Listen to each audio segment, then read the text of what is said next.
एका लग्नाची दुसरी गोष्ट। आपण काय समजतो, सासरी गेलेली मुलगी माहेरी परत आली ना की नक्की काहीतरी मोठं भांडण झालेलं असणार, पण आपल्या पोरांचं असं नाही आहे। काय आज रात्री उशीर झालाय त्या मैत्रिणीकडेच राहते असं सांगतात ना, तसंच आहे।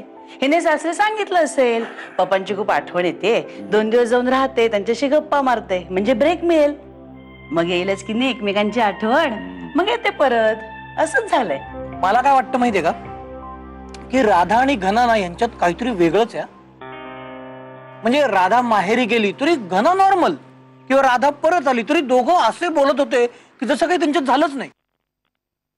अगं परवा माईने आम्हाला सगळ्यांना एकत्र बोलवलं तर दोघं एकमेकांची बाजू घेत आहेत। अरे काय कसं शक्य आहे राव? माझंही मत तुझ्यासारखंच आहे।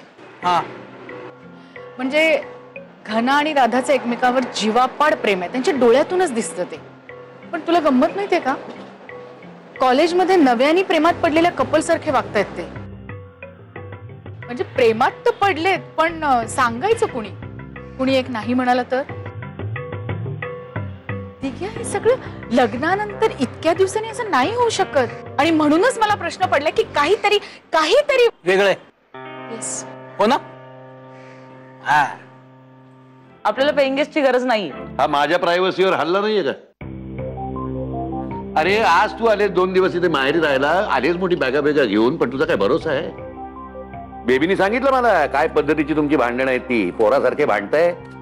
इथे आल्यावर फोन काय करताय, जाताय काय भेटायला? तुझा काय बघ, उद्या निघून गेलीस मी एकटाच राहणार आहे ना परत इथे। आत्ता मुद्दा काय आहे पप्पा, तो जो कोणी अनोळखी इसम येणार आहे तो घरात ठेवायचा की नाही, कळलं का? आधी तो प्रश्न संपवू आणि मग बोलू माझं काय चाललंय ते। अगं आधी भेटतो त्याला, बरा वाटला तर ठेवून घेऊ पेइंग गेस्ट म्हणून। तू न्यूरोटिझम या कॅटेगरीत मोडत असल्याने मला तुझ्याशी बोलायचं नाहीये। न्यूरोटिझम, इमोशनल इम्बॅलन्स, मुडीनेस, एन्झायटी, त्यामुळे माझा वेळ मी फुकट घालवणार नाही तुझ्याशी बोलून। मला विनोद काकाशी जरा महत्वाचं बोलायचं। अरे काय ज्ञाना, मला या सगळ्याची काही कल्पना नव्हती ना, त्यामुळे मी हे सगळं वाचन करून अभ्यास वगैरे करून काही आलोलेलं नाहीये त्याचा। ठीक आहे, या घनादादाचं काय ते रडगाणं तू ऐकून घे, मग आपण या विषयावर चर्चा करू। मानव, माझं घर म्हणजे काही धर्मशाळा नाहीये, तुला हवं तेव्हा तुला वाटेल तेव्हा माझ्या घरात घुसायला। काय होतं की तू माझ्या घरी येतोस, पप्पांना 4 चुगल्या करतोस, त्यांना खूप त्रास होतो, त्यांचं बीपी वाढतं आणि म्हणून मला त्रास होतो।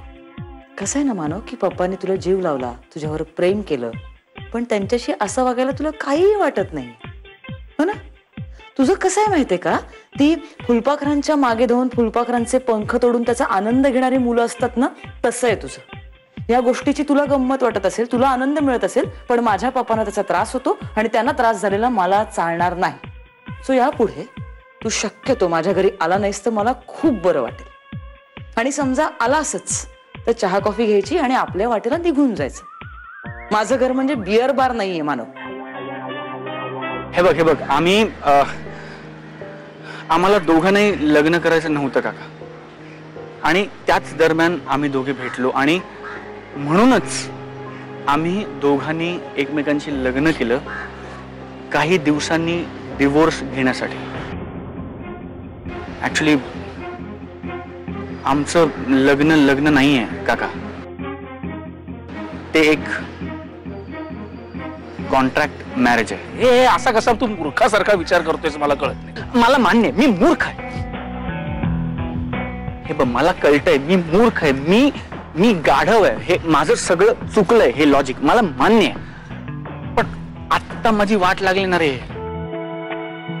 प्लीज ह्यातनं काहीतरी रस्ता सांग काका। अरे मी काय मार्ग सांगणार, तू हे आता एकदम एवढं सगळं सांगून बॉम्ब टाकलायस माझ्यावर, हे मला सगळं आधी आता पचवायला पाहिजे, हे झेपत नाहीये मला आता आधी थोडासा विचार करायला लागेल याच्यावरती। पण म्हणजे काय कॉन्ट्रॅक्ट मॅरेज का?